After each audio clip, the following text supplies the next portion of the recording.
जरूरी सूचना है आप सभी स्टूडेंट्स के लिए। स्टडी फॉर सिविल सर्विसेज का Android app Google play store में आ चुका है, उसको प्लीज तुरंत इंस्टॉल कर लीजिए।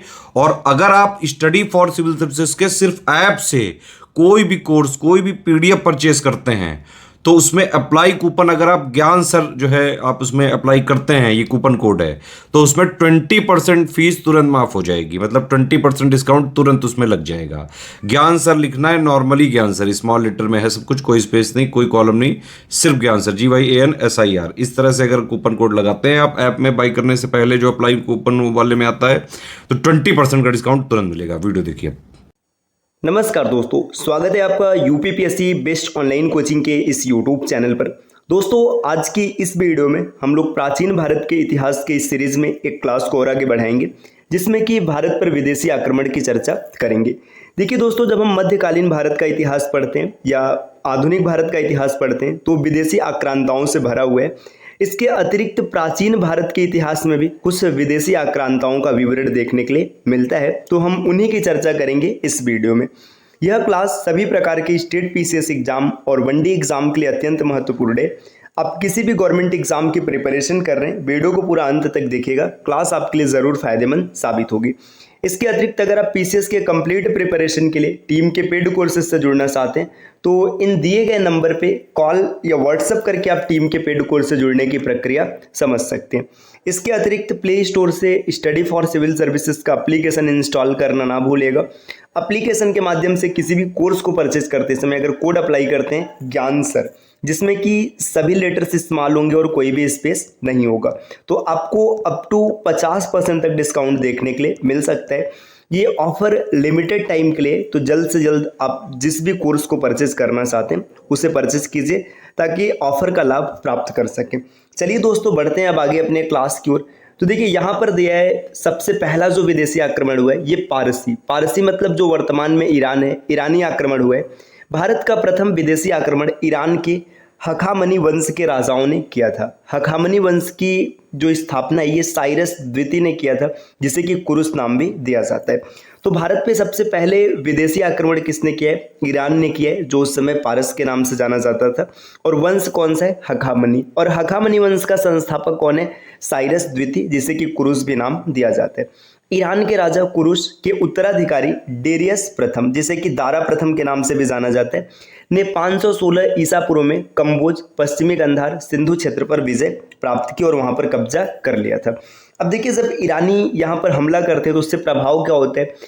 भारत का पश्चिम के संग संबंध सुदृढ़ हुआ। देखिए, जब वो लोग यहाँ पर आए और भारत के राजाओं को उन्होंने परास्त किया या पराजित हुए, जो भी परिस्थितियां बनी, तो एक दूसरे के साथ उनका तालमेल संधि हुआ, तो जिससे पश्चिम के साथ संबंध सुदृढ़ हो गया।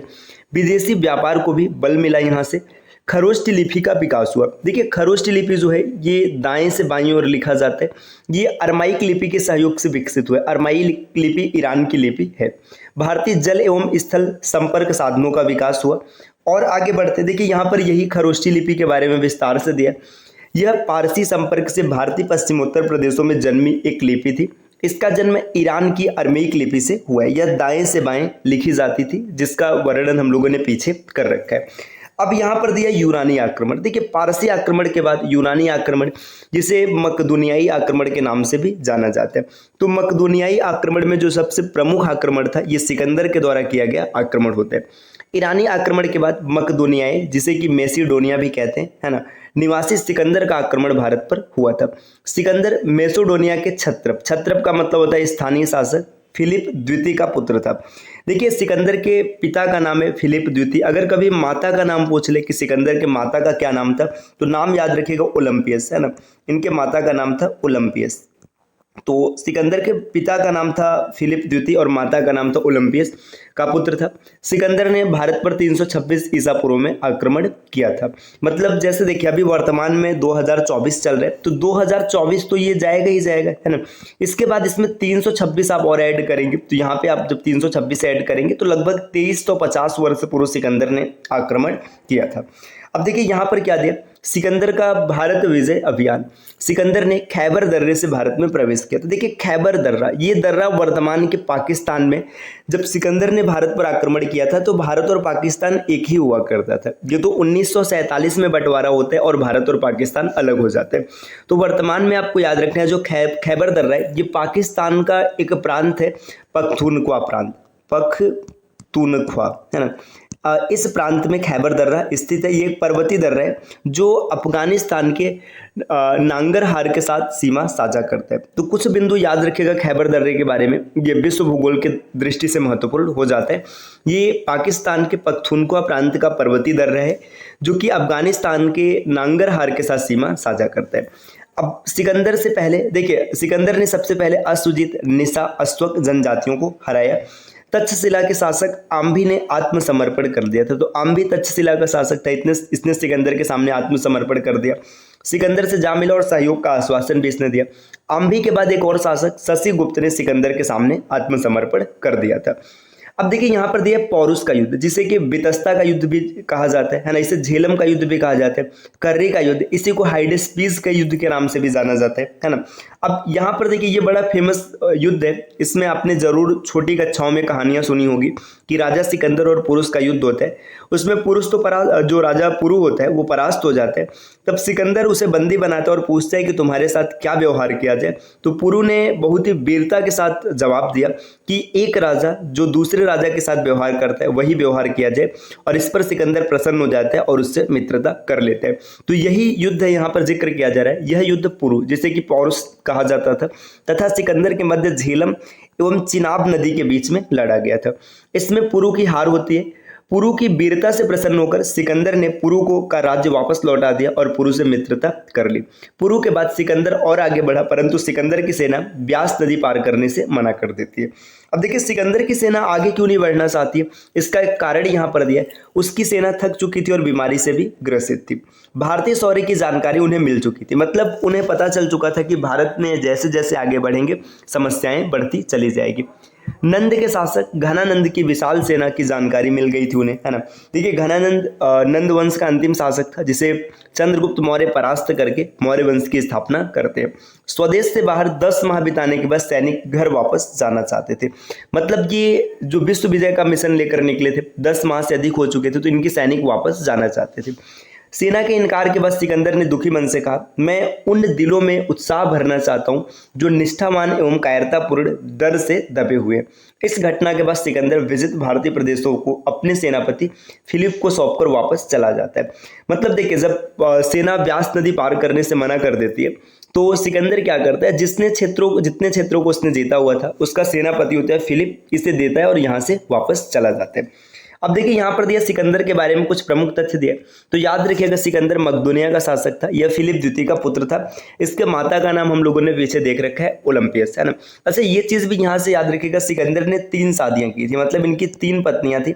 उनकी पत्नियों का नाम है, सब पहली पत्नी है बैक्ट्रिया, है ना। बैक्ट्रिया को हेपसेप्टुस के नाम से भी जाना जाता है। दूसरी है एस्त्रिया और तीसरी है रुक्साना। तो इसकी 3 पत्नियां थी। सिकंदर ने भारत में 2 नगर बुकाफेला सिकंदर के घोड़े का नाम होता है के नाम पर बसाया, और निकैया अपनी विजय स्मृति में बसाए थे। तो बुकाफेला और निकैया ये प्राचीन भारत में 2 शहर थे जो सिकंदर ने बसाए थे। सिकंदर की अंतिम विजय पाटल राज्य के विरुद्ध थी।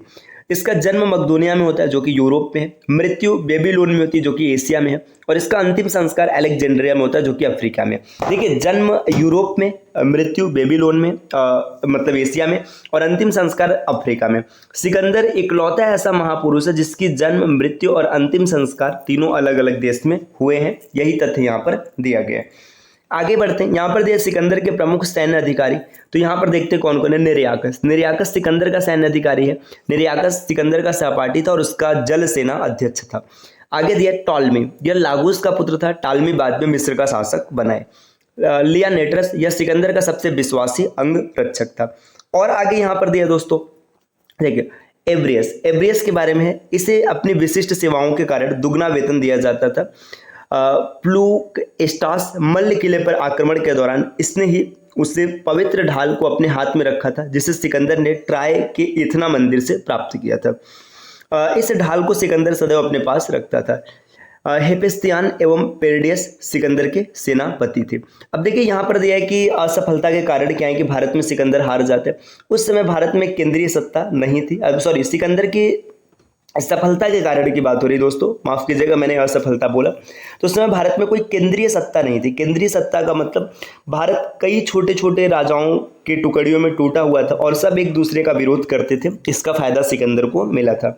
उसकी फौज बेहतर थी, ये भी बात सही है। उसे देशद्रोही शासकों की सहायता मिली, मतलब जो एक राजा होते थे, मतलब एक राजा है वो दूसरे राजा से जलता है, उससे घृणा करते हैं, तो उसे हराने के लिए वो सिकंदर का साथ दिया। तो इस तरीके से सिकंदर भारत में जीत जाते हैं। अच्छा यहाँ पे एक सेनापति का नाम नहीं दिया है, सेल्यूकस निकेटर है ना, इसका भी नाम याद रखिएगा, सेल्यूकस निकेटर, जिसे कि चंद्रगुप्त मौर्य ने पराजित किया था और इसके बाद ये अपनी पुत्री की शादी उनसे कर देता है।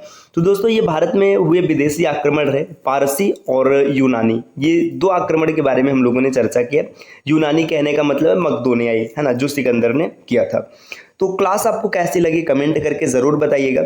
इतिहास की ये सीरीज लगातार चलती रहेगी। हम लोग प्राचीन भारत के इतिहास के बाद मध्य भारत का इतिहास और फिर आधुनिक भारत का इतिहास पूरा डन करेंगे। अगर आप इस इतिहास के सीरीज को पूरा फॉलो करते हैं, इसके बाद आप किसी भी स्टेट पीसीएस एग्जाम की प्रिपरेशन कीजिए या वनडे एग्जाम की प्रिपरेशन कीजिए, हिस्ट्री में आपको डरने की बिल्कुल आवश्यकता नहीं होगी। तो दोस्तों इसके बाद हम लोग अगली क्लास स्टार्ट करेंगे जिसमें कि संगम युग की चर्चा करेंगे। ये जो संगम युग है इसमें तमिल मतलब ये साउथ इंडिया के से शुरुआत होता है, तो इसकी कहानी हम लोग अगले क्लास में देखेंगे। मिलते हैं आपसे नेक्स्ट वीडियो में कुछ नए कॉन्सेप्ट के साथ, तब तक के लिए नमस्कार।